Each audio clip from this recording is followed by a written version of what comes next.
Fui amigo de Pepe desde niño, permítaseme guardar respetuoso silencio sobre su verdadero nombre. Crecimos juntos, y juntos pasamos, también, las etapas de la adolescencia, la juventud fogosa y alegre, y, a madurez reposada de hombres comunes y amantes de la vida hogareña, de esa vida modesta y sencilla que hacen en este mundo millones de seres de a clase media.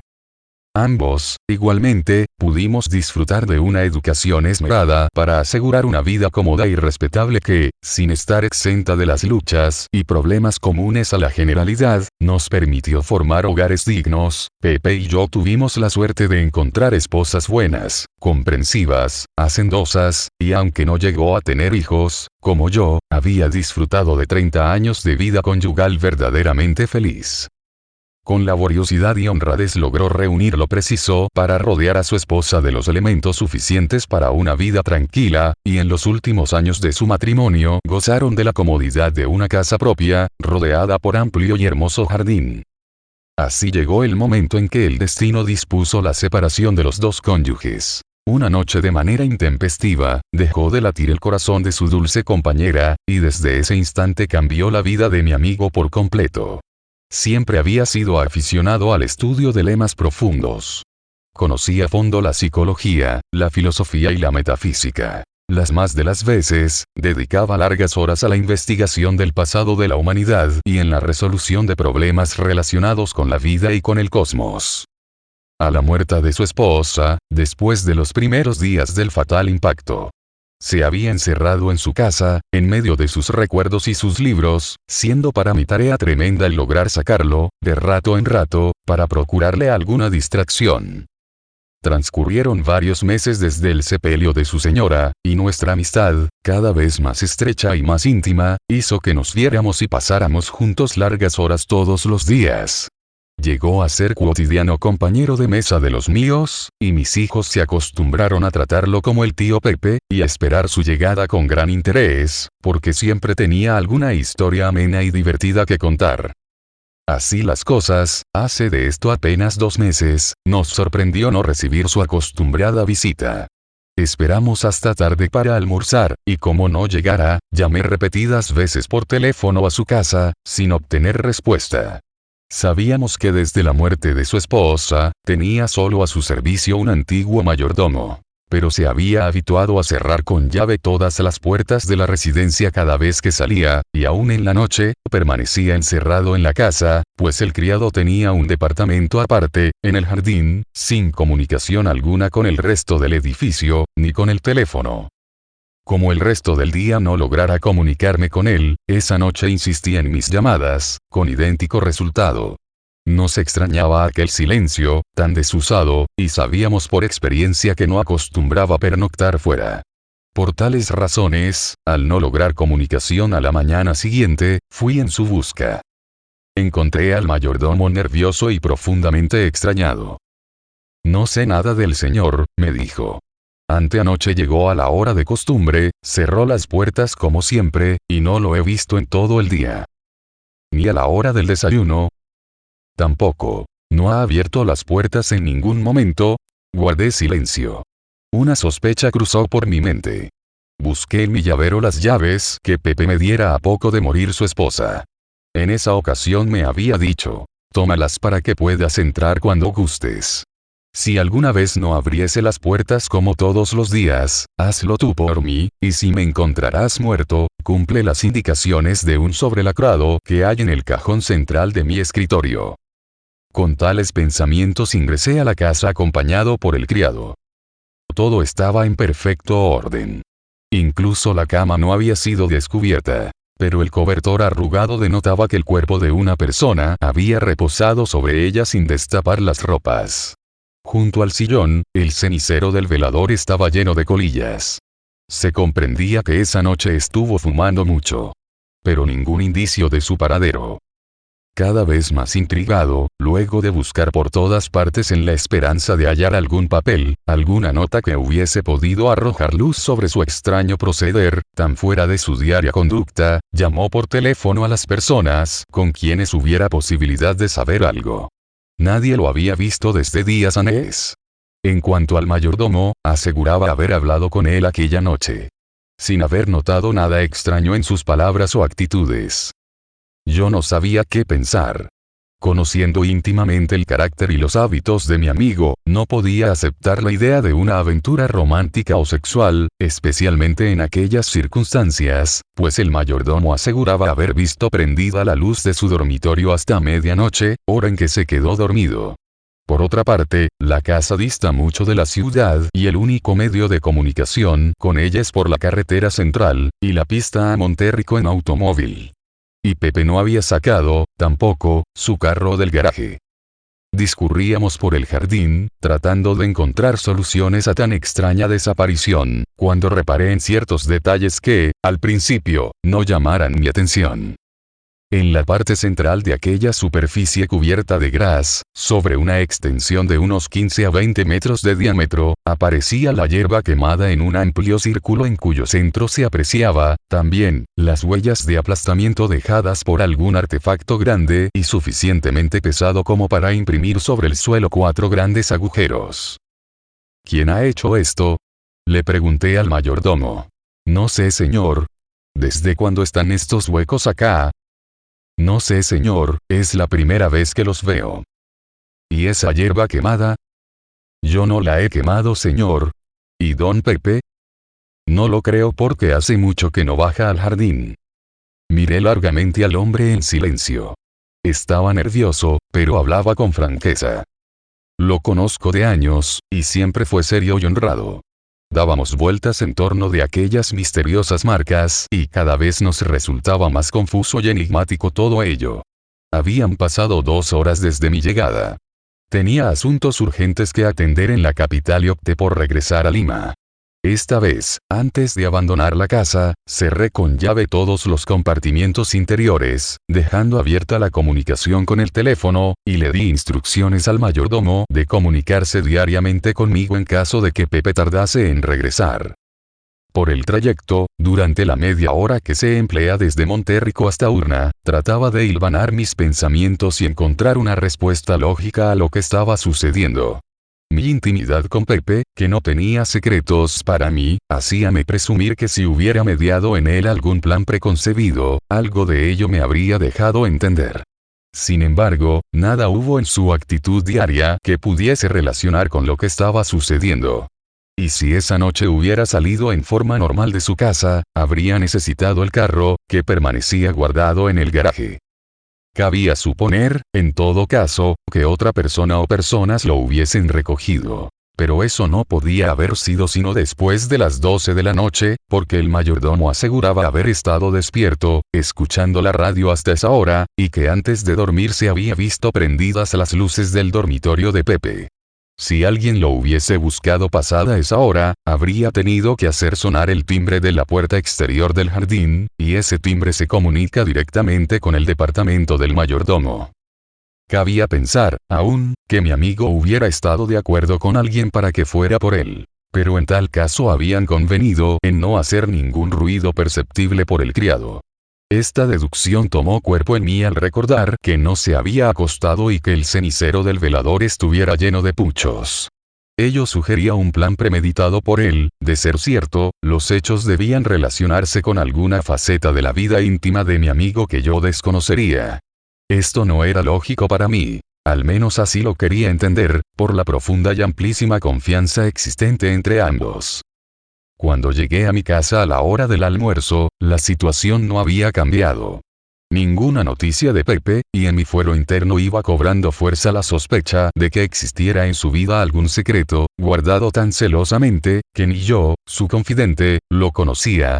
Corrieron los días y transcurrió una semana sin tener el menor indicio de él. Mi esposa y su empleado me pedían avisar a la policía. A mis hijos, de común acuerdo con mi mujer, les habíamos dicho que estaba de viaje. Yo deseaba ganar tiempo en espera de que Pepe apareciera de un momento a otro, y no quería llegar a medidas precipitadas, por la sospecha de que en todo ello hubiera algún designio privado, voluntario de mi amigo.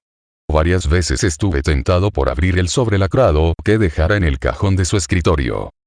Pero otras tantas me contuve, obedeciendo el tenor de lo que aparecía escrito en ese sobre. Para el señor Josip Ibrahim. Mi querido Josip. Si yo muriese repentinamente, ruégote abrir este sobre y realizar al pie de la letra todas las indicaciones en él contenidas, antes de proceder a mi sepelio. Pero no la abras por ningún otro motivo. Pepe. Estas enigmáticas palabras iban afirmando en mi fuero interno la convicción de que existía un acto voluntario, un determinado propósito solo conocido por él y por quienes, forzosamente, tuvieron que participar en su sigilosa salida. Por tales razones volví a oponerme a que se tomaran medidas policiales o de otro orden, pero ¿quiénes podían ser la persona o personas participantes en tan misterioso proceder? Con toda prudencia, y sin dar a conocer los verdaderos motivos, indagué entre todas las comunes amistades, relaciones comerciales y de todo orden, siendo negativas cuantas investigaciones hiciera. Nadie sabía nada de Pepe. Nuestra intranquilidad aumentaba con el correr de los días, y llegué a temer que hubiese sido objeto de algún atentado por motivos que no alcanzaba a presumir. Al acercarse el fin de la segunda semana sin noticias, nuestra tensión nerviosa estaba a punto de hacer crisis. No podemos continuar así. Me repetía, a cada instante mi mujer, debes hacer algo y de inmediato, ¿no te das cuenta que pueden complicarte gravemente por tu inercia, si le ha sucedido alguna desgracia? ¿Cómo explicarías tu silencio, tu calma para denunciar su desaparición? Eso mismo pensaba yo también. Ya habían transcurrido más de 2 semanas. Mi estado de ánimo era tal que no podía trabajar ni dormir tranquilo. Aquella noche, 18 días exactos desde la de su desaparición, ni mi esposa ni yo pudimos conciliar el sueño. Toda la madrugada la pasamos discutiendo sobre la conveniencia de dar parte a la policía. Al amanecer, estábamos de acuerdo en hacerlo esa misma mañana. Como no habíamos cerrado los párpados en toda la noche, el cansancio nos venció y ambos nos quedamos dormidos. Pero no duró mucho nuestro descanso. A las 8 de la mañana, el timbre del teléfono, sonando insistentemente, nos despertó. «¿Aló? ¿Eres tú, hermano?», preguntó la voz de Pepe al otro extremo de la línea. «¿Qué te ha sucedido? ¿Dónde has estado? ¿De dónde llamas?». «Hablo de mi casa.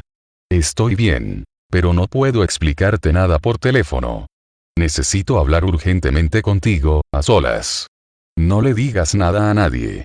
¿Puedes venir hoy mismo?». «Claro. Voy a verte en cuanto me vista, pero ¿qué es lo que pasa?». «Te repito que no puedo decirte nada por teléfono. Perdona las molestias que seguramente les he ocasionado, según lo que me cuenta Moisés. No ha estado en mis manos el evitarlo. Abraza a Rosita y a los chicos y ten la bondad de venir lo antes posible, pues el tiempo apremia. No me preguntes nada ahora. Cuando estés acá te lo explicaré todo». 2 horas más tarde, al llegar a su casa, salió a abrir Moisés el mayordomo. El hombre era presa de fuerte excitación, y sin darme tiempo a preguntar nada, me dijo apresuradamente: «Señor. Anoche lo trajeron, en un platillo, con estos ojos lo he visto. Era una máquina enorme, de esas que dicen que vienen de otros mundos». Hablaba mientras nos dirigíamos a la casa atravesando el jardín. Y antes de entrar me señaló el centro de la explanada de Gras. «Allá están de nuevo, las marcas que vimos la otra vez. ¿Se acuerda, señor, de la hierba quemada y de los huecos que nos llamaron la atención? Los ha hecho el platillo». Pepe salió a recibirme y me condujo directamente a su escritorio. Yo me había quedado mudo, las palabras del criado eran algo inexplicable para mí. Y mi amigo no me dio tiempo a salir del asombro. Actuaba con rapidez pero con sereno aplomo.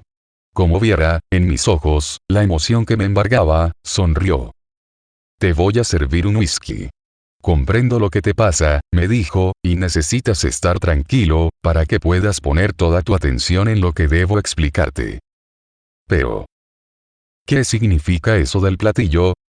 «Veo que ya Moisés te lo ha dicho», hizo una pausa mientras me servía el licor, y haciéndome tomar asiento, continuó. «Comprendo tu estado de ánimo y deseo enterarte de todo, comenzando desde el principio. Pero, ¿dónde has estado? ¿Por qué no nos avisaste nada?». No podía, todo fue vertiginoso, imprevisto hasta cierto límite. No me fue posible comunicarme con nadie, pues me llevaron fuera de este mundo. Escúchame tranquilo y no pienses que me he vuelto loco. Lo que te acaba de decir Moisés es cierto. He viajado en un ovni, en uno de esos aparatos a los que el vulgo ha bautizado con el nombre de platillos voladores. He conocido un mundo maravilloso, un verdadero paraíso. Y voy a regresar a él. ¿Qué? Sí. Josip, comprendo tu asombro y tengo que enterarte minuciosamente de todo lo sucedido. Y, además, pedirte que me ayudes a arreglar mis asuntos personales, porque dentro de 15 días volverán por mí. ¿Quién es? ¿De qué estás hablando? Pepe guardó silencio. Me miró profundamente. En sus ojos creí advertir un brillo extraño, una expresión desusada en él. Su mirada parecía penetrar hasta lo más recóndito de mi conciencia, y sentí la rara impresión de que, a través de esa mirada, una voz me hablara con palabras inaudibles, pero que podía entender en lo más hondo de mi ser y que me decía: espera y escúchame con toda atención. Abrió el cajón de su escritorio y extrajo el sobre lacrado. ¿Te acuerdas de esto? Asentí con la cabeza. Él abrió el sobre y, extrayendo un voluminoso paquete de documentos, continuó. Vas a conocer, ahora, lo que te pedía hacer en caso de mi muerte.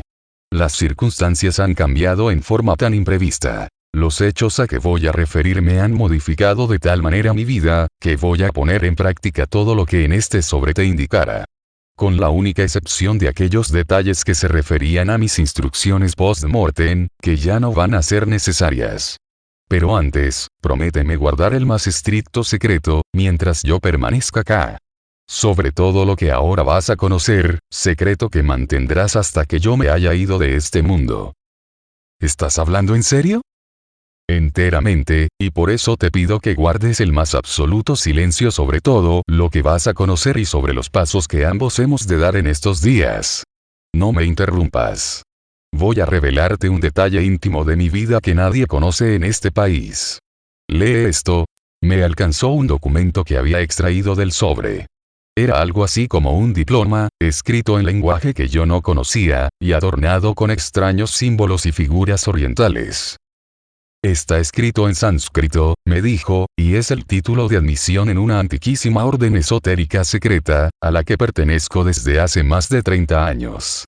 Ya tú sabías de mis estudios filosóficos y metafísicos. Pero nunca pude revelarte que esos estudios estaban tan avanzados que había llegado al dominio de conocimientos y desarrollo de facultades que muy pocos poseen en este mundo. Desde la muerte de Marita me propuse investigar, en ese terreno, el enigma apasionante de los ovnis. Tenía referencias especiales acerca de ellos y, al amparo de los poderes adquiridos en mi largo adiestramiento esotérico, inicié la labor de hallar la forma de comunicarme con los seres que los dirigen. Después de largos meses de esfuerzos logré una primera comunicación mental, que luego se repitió, telepáticamente, de manera más convincente y positiva. Pude llegar a captar un mensaje inteligible y, al cabo, una conversación concreta y plenamente satisfactoria. De tal suerte, la noche aquella, en el más profundo secreto, me había preparado para recibir un nuevo mensaje, pero en vez del mensaje llegaron ellos, en persona. Había establecido, horas antes, la comunicación acostumbrada, y por toda respuesta recibí esta orden. Espéranos. Pero hablan nuestro idioma. No es exactamente eso, el lenguaje hablado o escrito necesita de la emisión de sonidos, de estructuración de palabras y frases. El lenguaje telepático, por medio de la transmisión del pensamiento, no tiene esas limitaciones.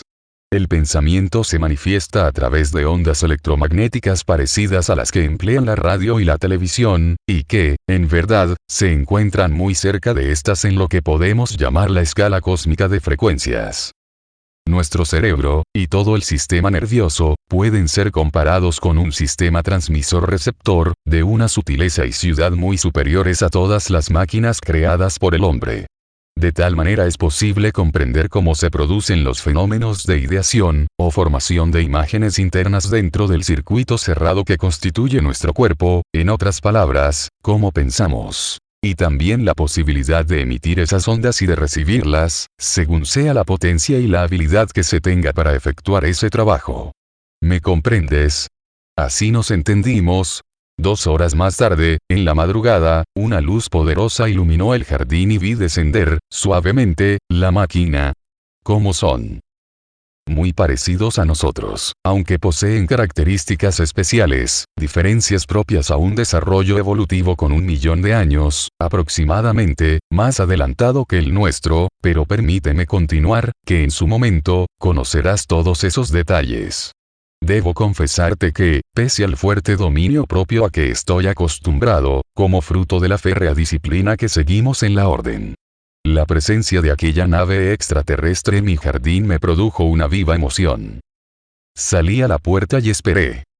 Lentamente se descorrió un paño de la cúpula metálica del platillo, dejando al descubierto el marco de una entrada. En ella aparecieron 2 personas vistiendo algo así como las escafandras que utilizan nuestros astronautas. Se detuvieron en esa puerta y, mientras de la máquina se proyectaba una escalera mecánica, mi cerebro captó claramente la invitación que me hacían para acercarme y subir al aparato. Venciendo el temor que la parte material de mi naturaleza humana imprimía en mi conciencia, obedecí. Me recibieron con demostraciones inequívocas de satisfacción, y en el silencioso lenguaje telepático que nos comunicaba se me hizo saber que era bienvenido, y tenían la misión de conducirme ante sus superiores para mostrarme cosas que los hombres de este mundo debían conocer. Fui guiado amablemente al interior. Era un recinto circular rodeado de tableros de control. Algo así como la sala de comando de un submarino o una cabina de controles electrónicos. Ahí nos esperaban otros 3 tripulantes y el que parecía ser el jefe me ofreció una vestimenta parecida. Me dijeron que íbamos a viajar fuera de la Tierra. Que no temiera nada, porque su misión era de paz y de enseñanza. Que cumplían órdenes sabias que solo buscaban el mejoramiento de todos los habitantes de nuestro sistema solar, y que las preguntas que leían en mi pensamiento serían satisfechas, únicamente por sus superiores. Se había cerrado la compuerta del exterior y vi cerrarse, igualmente, otro mamparo de separación interior. Mientras los 2 que me recibieran fuera me ayudaban a vestir esa extraña escafandra, los otros ocuparon sus puestos junto a sendos aparatos con múltiples botones. Se escuchó un ligero silbido y la vibración de todo el conjunto me dio a entender que partíamos. Uno de mis asistentes me invitó a mirar por un amplio ventanal, y mi sorpresa fue grande al ver que nos elevábamos con tal rapidez que la Tierra empezaba a verse en toda su redondez y, segundo a segundo, más pequeña. Al preguntarles a qué velocidad íbamos, sonrieron. Estamos empleando marcha lenta hasta salir de la atmósfera de este mundo, fue la respuesta, más adelante utilizaremos velocidad de crucero. Pasaban los minutos. Desde el ventanal contemplaba absorto, cómo se alejaba la Tierra que ya no era sino una simple bola, cual una pelota de fútbol. De pronto un nuevo silbido y una trepidación más fuerte me hicieron notar que la velocidad aumentaba. El espacio que nos rodeaba, fuera de la máquina, era negro, tachonado de diminutos puntos luminosos. En un corto lapso nuestro planeta se estaba convirtiendo en uno de esos lejanos puntos, y no pude menos que sentir un escalofrío en todo mi ser. Mis 2 acompañantes me observaban, y uno de ellos me puso una mano en el pecho. Experimenté la sensación de que por mis venas circulara una fuerza extraña, algo así como el efecto de un estimulante cardíaco en los casos de shock. El conato de desvanecimiento desapareció y minutos después me sentía reconfortado y sin ningún temor. Me invitaron asiento en uno de los raros pero muy cómodos sillones que habla en el recinto. Todo el conjunto tenía aspecto metálico, pero en los sitios de contacto con el cuerpo era de suavidad y plasticidad superiores a cualquier otro material que yo conociera. Consulté mi reloj y vi que había transcurrido 1 hora desde la partida. Mientras descansaba, traté de calcular la distancia que nos separaba de la Tierra, que solo era como un gran lucero en el espacio, y mi asombro no tuvo límites al darme cuenta que debíamos encontrarnos a muchos cientos de miles de millas. Los tripulantes estaban dedicados a observar los mecanismos de control, y pocos minutos más tarde me llamaron al ventanal. Frente a nosotros, muy lejana aún, se distinguía una luz celeste que se agrandaba rápidamente. Esa es nuestra base, me dijeron. Al mismo tiempo noté que la máquina disminuía su velocidad. El foco luminoso acercábase vertiginosamente. 2 minutos y pude ver ya, claramente, algo como una enorme bola brillante que, a medida que nos fuimos acercando mostraba los contornos de una gigantesca estructura metálica esferoidal.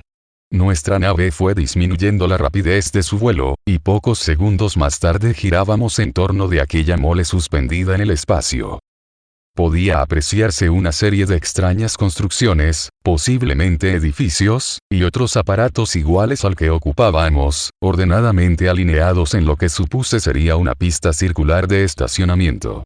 Nuestra máquina se detuvo exactamente sobre el centro de aquella pista, o lo que fuera, manteniéndose inmóvil a una altura como de 300 metros. A poco, ante las señales emitidas por una de las pantallas de control, comenzamos a descender suavemente hasta posarnos, sin la menor trepidación, en esa gran plazoleta de metal. Los que me habían asistido durante el viaje me dijeron que bajara con ellos. Me regularon unas llaves del casco de la escafandra, y las puertas corredizas se abrieron. Abajo esperaban otros seres con iguales vestiduras, quienes me guiaron hasta una construcción semiesférica a uno de los extremos del lugar en que quedó la astronave. No pude ver, por ninguna parte, focos de luz, reflectores, o algo por el estilo. Sin embargo, todo aquel sitio estaba profusamente iluminado, como si estuviéramos de día. Era como si de las mismas estructuras emanara la luz en todo el conjunto. Fui introducido en ese raro edificio, y mientras atravesábamos varios pasillos y salas, en que aprecié mobiliario y artefactos enteramente distintos a los que yo conocía, me di cuenta que también en el interior reinaba la misma luz de fuera, sin distinguir ventanas ni lámparas de ninguna clase. Nos detuvimos ante un arco cerrado por un mamparo de bruñido metal que, al levantar una mano mi acompañante, se abrió lentamente. Mi guía me invitó a entrar. Al hacerlo, vi que se quedaba atrás y la mampara metálica volvía a cerrarse. Inquieto miré en tomo mío. Estaba en una amplia sala circular, decorada sobriamente con escasos muebles, todos de aspecto metálico. En el centro había una gran mesa del mismo material y ante ella, sentado en un sillón parecido a los que viera en el ovni, me esperaba un hombre de figura imponente que no vestía escafandra sino una especie de mameluco de textura brillante como los muebles. Su estatura era mayor que la de los otros y que la mía siendo su cabeza, proporcionalmente al resto del cuerpo, ligeramente más grande que lo común en la Tierra. Por lo demás, el rostro no acusaba diferencias que pudieran ser desagradables a nuestro gusto estético, y pude notar en sus ojos, de brillo inusitado, una aparente expresión de dulzura. No temas, me transmitió en el poderoso lenguaje telepático, lenguaje que yo sentía cada vez más nítido y claro en mi interior. Estás entre seres que sirven a todas las humanidades de este sistema planetario, como ustedes lo llaman. Vivimos para la paz, el amor y la luz. Hemos recibido tus mensajes y analizado tus pensamientos. Sabemos que conoces muchas cosas que la mayoría de los seres de tu astro ignoran, y por eso te hemos traído. Ahora te voy a enseñar cómo despojarte del yelmo de tu ropaje protector, pues en esta estancia hemos reproducido, exactamente, las condiciones de la atmósfera y presión de tu mundo, lo que a nosotros no nos afecta mayormente. No te extrañe que ya no use la vestimenta que has visto fuera. Más adelante comprenderás todo esto, porque te vamos a enseñar muchas materias y formas de vida y de trabajo que desconocen por completo en el astro al que vosotros llamáis Tierra. Se levantó, y con ademán paternal me ayudó a quitarme el casco de la escafandra. En efecto, la atmósfera y la temperatura en aquel recinto no dejaban pensar que estuviéramos a tan enorme distancia de nuestro planeta. Aún más, noté que mis pulmones se ensanchaban y que todo mi cuerpo recibía como un baño balsámico y reconfortante. Iba a formular algunas preguntas, pero mi interlocutor se adelantó, respondiendo a mi pensamiento. Somos una raza muy antigua, que llegó al grado de evolución que hoy alcanza tu humanidad cuando tu mundo todavía no era habitado por seres inteligentes. Y nuestro reino se encuentra en los confines de este sistema de astros que ustedes denominan sistema solar. Tú vas a visitarlo y verás que ya en él se hallan otros hombres de tu mundo. Descansa acá, y me mostró un artefacto parecido a una mesa baja y plana, porque dentro de una hora del tiempo que tú conoces, emprenderás el viaje a nuestro reino. Sonrió levemente y salió. Al reclinarme en tan extraña cama, sentí como aquella superficie amoldábase a la perfección a mi cuerpo, adaptándose, mullida, a las diferentes posturas que tomara, y, al mismo tiempo, me sentía envuelto por una tenue corriente de aire, o lo que fuera, de sutil perfume, que gradualmente me llevó a un profundo sueño. Regresar al índice.